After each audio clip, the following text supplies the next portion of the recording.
Hello friends, welcome to our YouTube channel Nursing Essentials. Today we are going to learn about two important topics of endocrine system. Both the diseases that are Addison's and Cushing syndrome are very important from exam point of view.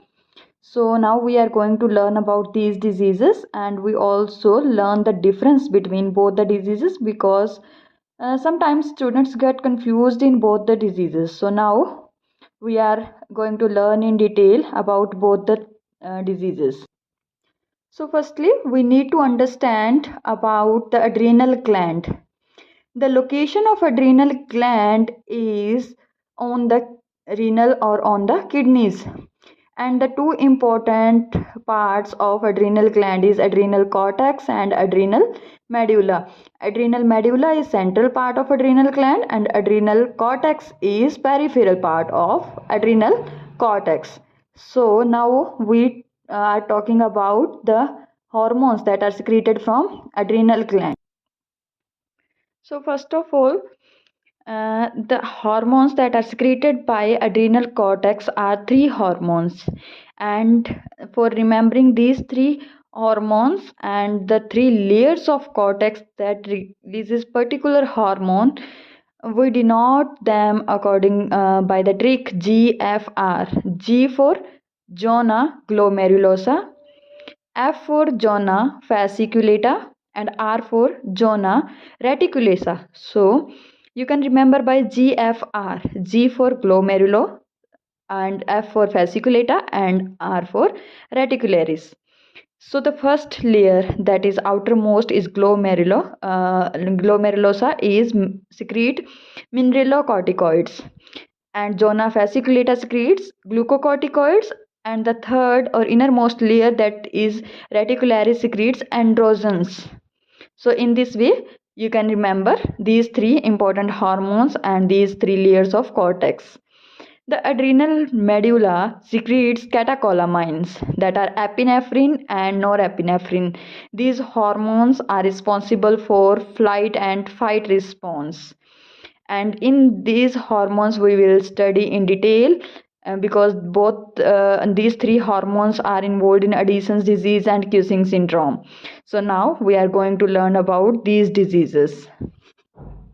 So firstly, if we talk about the Addison's disease, what happens in this disease is body does not have enough cortisol, or we can say the aldosterone, or these hormones insufficiency is called Addison's disease. Whenever the adrenal gland is not producing these three hormones in enough amount, at that times we consider or we call it Addison's disease. And the opposite thing happens in Cushing syndrome, in which all these hormones are secreted in excess amount, or we can say body has too much cortisol or hypercortisolism. So in this condition the hormones are in excess level, but in these conditions the hormones are not enough. So these are the definitions of both diseases. Now you can remember the Cushing from a cushion, like or we can say pillow. The patient of Cushing syndromes looked like obese patient, moon face, or like we can say the pillow that is obese. So in this way we can remember the Cushing syndrome. The patient is looking like a pillow, like a obese patient. So if we talk about the causes, then the Addison's disease can be caused by autoimmune disease, in which it affects adrenal glands, and the adrenal glands are unable to produce these hormones in enough amount, or it can be due to a damage in adrenal gland, or due to some tumors, adrenal surgery.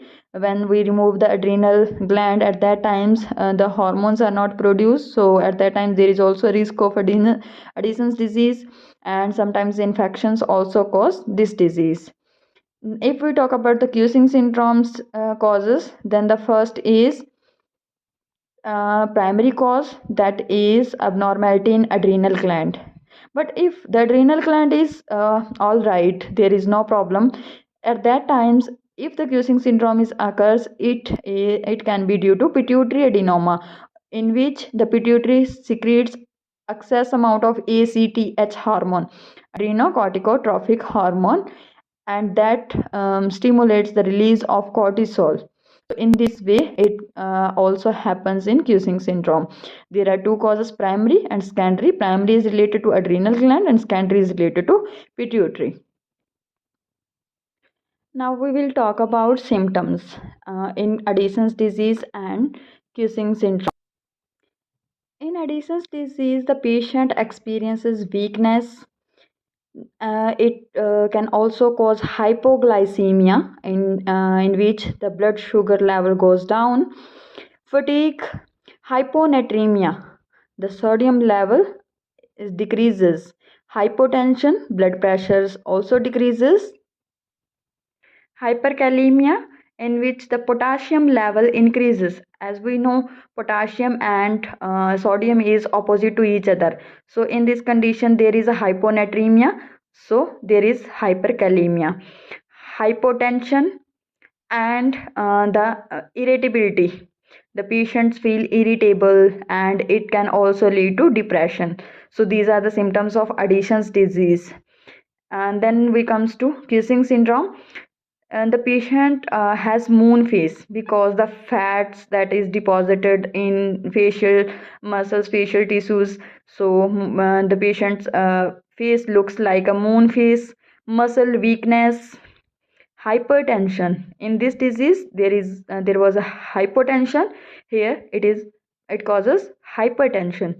Hypernatremia, obesity, buffalo hump, the back or from the back of the neck, there is accumulation of fatty tissues that causes buffalo hump. Stretch marks and body hairs, these are the common symptoms that can be seen in Cushing syndrome, and these are for Addison's disease. Now we comes to nursing care. The first priority is to monitor vital signs in both the diseases, and in this disease IV fluids are given because there is a loss of fluids from the body. So IV fluids are given. Blood glucose level is also monitored in order to assess hypoglycemia. Level of consciousness is also important to assess. In this condition, steroids are administered because we learned that there is a decrease in steroids level in body. So steroids are administered. High protein diet is given to patient. In this condition, also the monitoring of vital sign is important. Blood sugar level is also monitored. Weight is also need to be monitored because there is a weight gain in this condition. Mental status is also important to assess. Prevent infection because this patient is more risk at more risk of infection, so we need to prevent the patient from infection. Removal of adrenal gland if there is severe Cushing syndrome, or there is no control by drugs. At that times the adrenal glands are removed, that is called adrenalectomy. And if the cause is secondary, means there is no problem in adrenal gland, the problem is in pituitary gland. At that time the pituitary is removed, that is called hypophysectomy. So in this way these conditions are managed. So this was all about Addison's disease and Cushing syndrome. And now we are going to summarize that these are the two parts, cortex and medulla. Cortex is outermost part and medulla is central part. These three hormones are secreted: mineralocorticoids, glucocorticoids, adrenogens. So you can remember these three layers by GFR: zona glomerulosa, F for zona fasciculata, and R for reticularis. Adrenal medulla secretes catecholamines, epinephrine, norepinephrine, and then we learned Addison's and Cushing, in which the deficiency of hormones, in this condition there is excess of hormones. So this is all about Addison's disease and Cushing syndromes. So I hope you learned from this video, and thank you for watching this video.